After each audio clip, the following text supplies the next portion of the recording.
Well, there's a bunch of businesses that come out of the industry, Argo. and I think we're going to see more and more go public. So let's say that number doubles or triples of like the publicly traded companies that come out of the Bitcoin and crypto industry, because you're just going to get a bunch of startups that continue to grow and eventually go public, whether it's direct listings, IPOs, or SPACs. That number will just grow. And I think there's a dozen other companies that are public that are holding it in their treasury at a smaller amount. So what are the catalysts? I mean, clearly, one thing that's already happening, right, is the regulatory clarity that's coming. The more clarity, if the regulators move forward and they clarify the treatment of stable coins and security tokens and DeFi exchanges, I feel like the connection of Bitcoin to crypto has been holding it back, right? Because stablecoin regulation is unclear.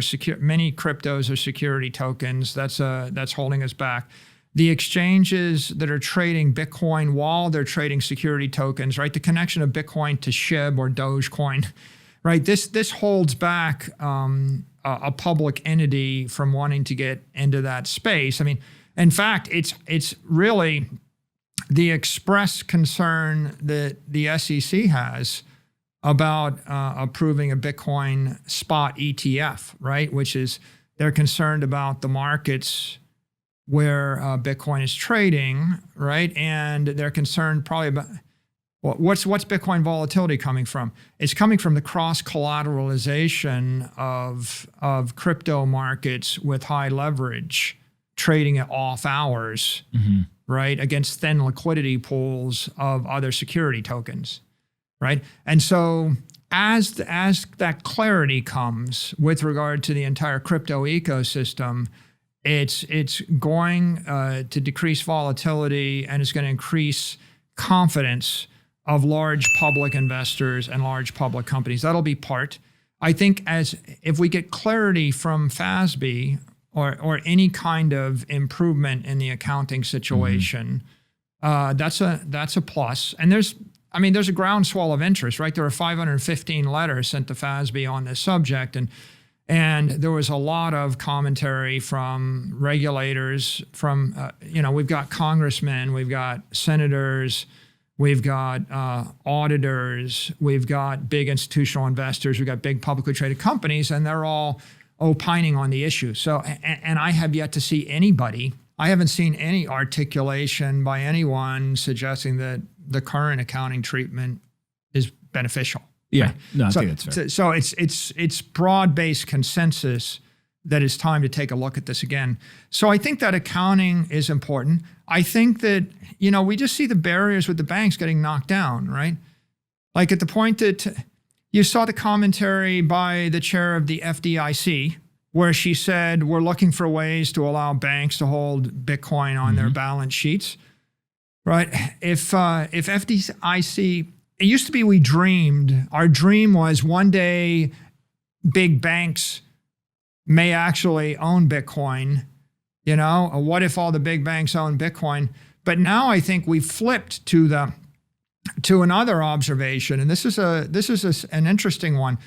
In that stablecoin working group paper that was released last week, not only did they say it's okay for FDIC-approved banks to hold stablecoins, they actually said it's required to be an FDIC-insured bank to hold a stablecoin. Okay, so we're actually growing up as a crypto industry. We're going from unlicensed, non-institutional grade corporations that are primarily entrepreneurial and fast-moving to licensed, institutional, regulated entities. And if you look at that, isn't the conclusion that the next step, I see as a green light, JP Morgan, Citigroup, Bank of America are going to issue $1 trillion worth of stablecoins.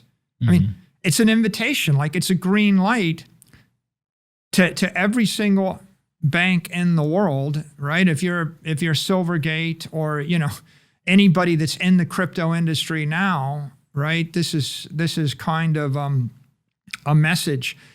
I don't think it's that much longer, right? If you can hold a stable coin as a digital asset, it's not that much longer before you hold Bitcoin as a digital asset. And if the FDIC is saying we need to find a way for banks to be able to hold this. And if the president's working group is saying you need to be a bank in order to hold this, the stable coin, then I think that sometime in the next 12 months, we actually start to see large banks getting into business. Is this good or bad? The like financialization of Bitcoin, let's talk about. And then there's obviously all of these other technologies and assets. But I think that there's a group that would argue the more that the asset becomes financialized, the more that it gets not just accepted by the licensed organizations, but you see legislation or directives that say you have to be FDIC insured in order to interface with this stuff.